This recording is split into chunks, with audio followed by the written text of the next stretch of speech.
84 લાખ યુની ભરીને એના પછી માનવ જન્મ મળે અને એ જ માનવ જન્મમાં અમારે ખાલી હપ્તા જ ભરવાના. તો તારે ટેન્શન શેનું એ પણ લ્યા.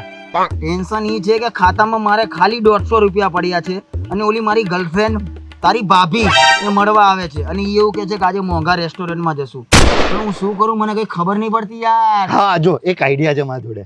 જો જેવી તને મળવા આવે ને તો તારે હું તારી જોડે છે ને 5000 રૂપિયા માંગીશ. તારે કહેવાનું યાર મારી જોડે તો ઝેર ખાવાના પૈસા નહીં. તો એ પછી તારે એને એવું કહેવાનું યાર ચાલ આપણે આજે નહીં કાલે રેસ્ટોરન્ટમાં જઈશું.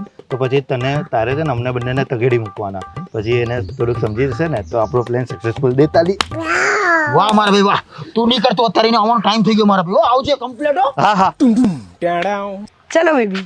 એ 5000 રૂપિયા લઈ દે.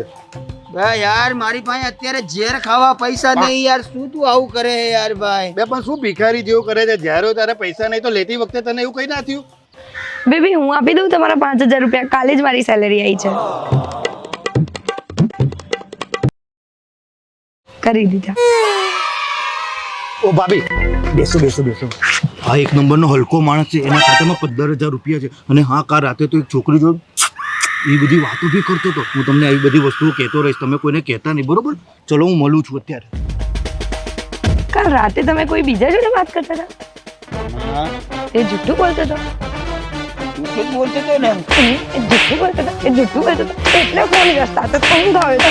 ઊંઘ આવે છે. ઊંઘ આવતી હતી. ઊંઘ આવતી હતી.